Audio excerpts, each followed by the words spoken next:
Tignan nyo, nariyan na ang paliwanag. Tapos sasabihin nila, ito raw ang legacy ni Duterte, mangutang. Tignan natin, magkano raw inutang? 2.74 trillion noong 2020. Bakit? May paliwanag na di ba? Bakit umutang? Record daw yan. Bakit umutang ng 2.74 trillion? Ayan, no? Kasi may pandemic. Ibig sabihin, justified yung pangungutang. Kaysa mamatay tayo, hindi makabili ng PPE, hindi makapagbigay ng ayuda, may pandemic, kaya umutang ng ganyang kalaki, 2.74. Ang tanong ngayon, magkano inutang natin ngayon, 2024? Walang pandemic. Alam niyo kung magkano utang natin? Hindi yung inutang para lang sa budget, pupunuan yung budget. Iba pa yung mga utang na kung saan galing. Para lang magkaroon tayo ng budget, 2024 budget, uutang tayo ng 2.46 trillion. May pandemya ba ngayon? Wala. Bakit 2.46 trillion pa rin? Aba, hindi ko po alam. Itanong nyo po sa mga nangungutang. Narito ang Balitang Pinoy TV.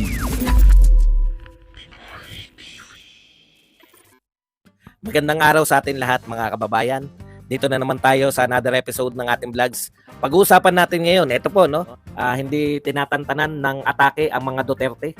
At syempre, ang dami po nag-react, libo po yung nag-react. Ngayon lang po ako may reaction na libo. Dito po sa Twitter, for the first time po may nag-react sa akin na libo dito po sa panawagan natin na isiro diretso natin. Isiro po natin tong mga tambalos-los senatoriables, yung mga line up po ni Ambi Jr. na si Sandro Marcos. Okay, pag-uusapan din po natin, ito po, kapapasok pa lang, nagpahayag na po, nagbigay na naman ng pahayag si VP Sara Duterte sa parami ng parami, no? Alam nyo, dumadami po yung binabanat ninyo kay VP Sara. Hindi po yan paramihan.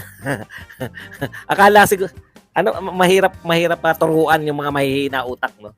Kung sino man po yung nakakaisip nito, no? Hindi, yung mga campaign, yung nangangampanya po para dito sa ikabagsak ng popularidad ni VP Sara. Iba yung paniniwala nyo sa katotohanan, no? Okay, yan po mga pag-uusapan natin, pero bago yan, kung bago ka pa lang dito sa ating channel, mag-subscribe ka na. Dahil ito lang ang tanging channel na may kinikilingan, may pinapanigan, una sa balita, huli sa informasyon, kaya ano pang hinihintay nyo? Pindot na, okay. Pag-usapan po natin, no? Ito po. Ito muna, no? Bago yung kay Risa Ontiveros. Sana ma-pick up ng iba, no? Kasi kinakailangan wag po kayo magpadala diyan sa mga popular to mga tulpo, boto natin si Erwin. Kita niyong alalay po, no? Alalay na alalay yan ni Martin. Anong gagawin niyan kung di pabor kay Martin lahat? Taga-paliwanag ni Martin, paggalit yung tao kay Martin, siya yung maharap.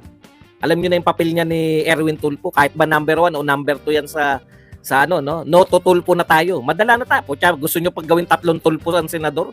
Di 3 tulpo pa yung nagmagaling diyan. Okay, punta po tayo rito sa mga nahuhukay nila. Hinuhukay. Nakakalimutan po ng mga bumabatikos kay Pangulong Duterte na hindi na po Duterte ang nakaupo ngayon, no? Si Pangulong Duterte po nanungkulan, papaalala lang natin to sa mga bukol, yung mga hindi lang yata sa boxing may poknat yung mga ulo, mga pok natin yung mga utak nito mga to. Nanungkulan po si Pangulong Duterte 2016 to 2022. Pagkatapos po ng 2022, lahat na po yan, kung isisisi nyo sa presidente, yung kasalukuyang presidente na. Hindi na po yung nagdaan. Katulad nung ginawa ni Tatay Digong, wala naman po siyang sinisi. Nagtrabaho lang. Yan po ang patunay, kung sisi lang kayo ng sisi sa nakaraan, patunay lang yan na wala talagang kakayahan tong kasalukuyan na lutasin. Kasi sisi na lang di ba? Okay. Katulad po nito, nahukay na naman nila. Araw-araw may hinuhukay silang atake kay Duterte. Hindi yung ginawa ngayon, 2024. Kung hindi yung mga ginawa nung siya ay presidente pa. Hindi ko raw alam ang aking sinasabi. Huwag ka makinig. Hindi ko pala alam sinasabi ko. Meron bang mga nakinig sa baliw? Alam ko naman kung bakit kayo nakikinig dyan. No? Nakikinig kayo kasi tama yung sinasabi ko. Nasasaktan lang yung kalooban nyo, hindi nyo lang matanggap. Di ba? Bakit nyo isisisi yung mga problema ngayon?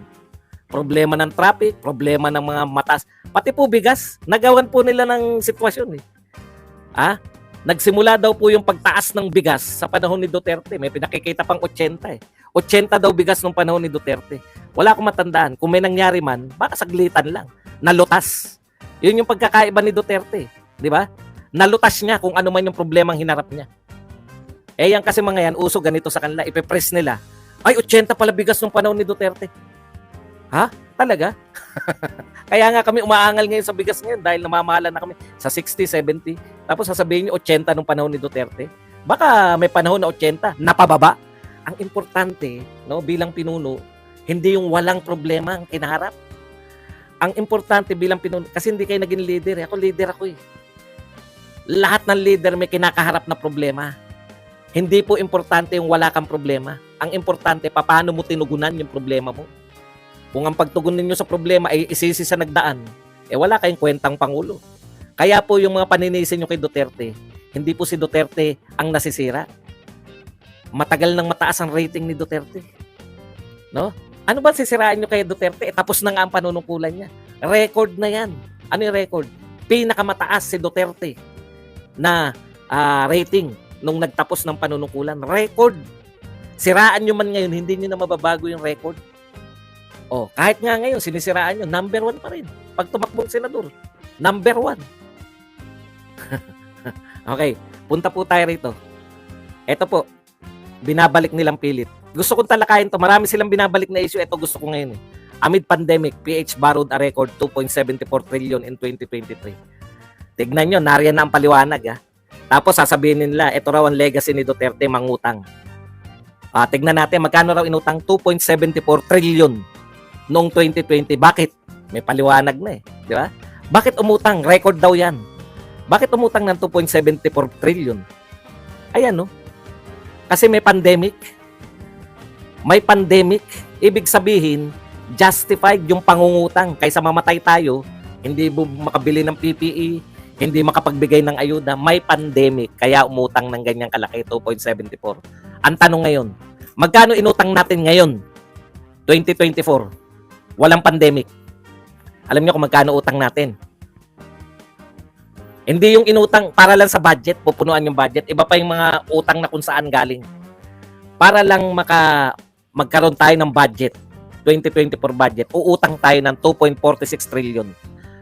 May pandemya ba ngayon? Wala. Bakit 2.46 trillion pa rin? Aba, hindi ko po alam. Itanong nyo po sa mga nangungutang. Itanong nyo po sa nagbabudget ngayon. Sisihin nyo na naman si Duterte sa pag-utang ngayon. Utot nyo. Okay, punta na po tayo rito sa mga topic.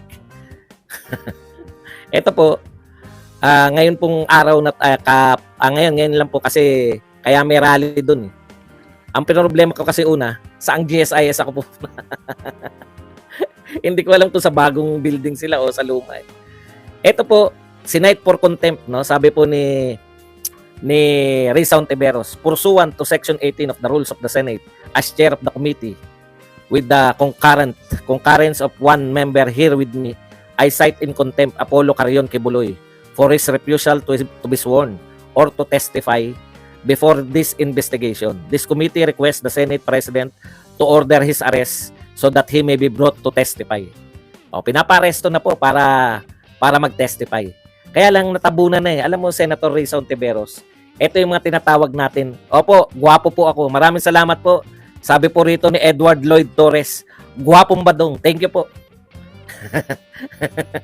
Thank you po. Nagwapuhan ka sa akin.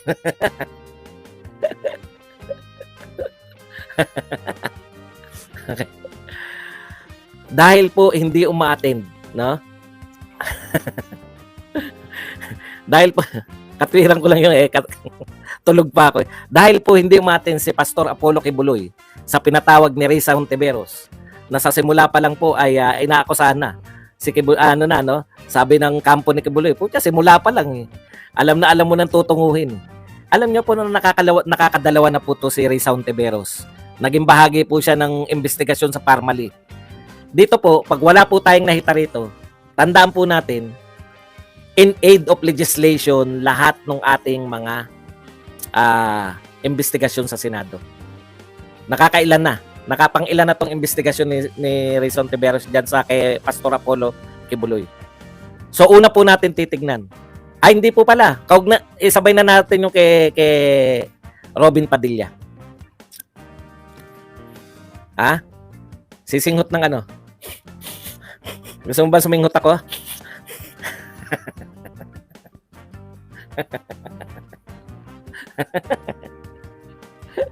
Nakakita na ba kayo ng mga sumisinghot? Kung paano sila magsalita. Ganito pa kagagaling magsalita yung mga sumisinghot. Siguro sa inyo, no? Okay. Ang sarap manggalit, no? Tuwan-tuwa sila lahat, eh. Balik po tayo rito. Sabi ni Robin Padilla, tinututulan niya yung contempt. Dahil tumututol yung alam, si Robin pa lang ba yung kanina? Kasi hindi ko napanood, dito ko na lang, parang silang dalawa lang ni Reyes, eh. Dapat kasi, kung dalawa lang kayo, dapat matutuloy na, ipapahuli na kagad si Pastor Kibuloy kung ay second demotion. Kung, yan, sabi, concurrence of one member. Kaso po yung isang member, tumutol pa. Malas talaga si nauna si Robin para alam niya na, eh. Kaya po tumutol kagad si Robin. Kaya hindi po mapapakulong. Pero kinakailangan po ni Robin Padilla within 7 days na makapag-produce po ng 8 senador. Para alam po natin, no? 8 senador po ang kinakailangan ni Robin Padilla na tumutol para hindi po makontempt si Pastor Apollo Kibuloy. Nakita niyo ba kung gaano kalaki ang rally? Malamang po ang mangyari po niyan, nagdadalawang isip po siya, solid to.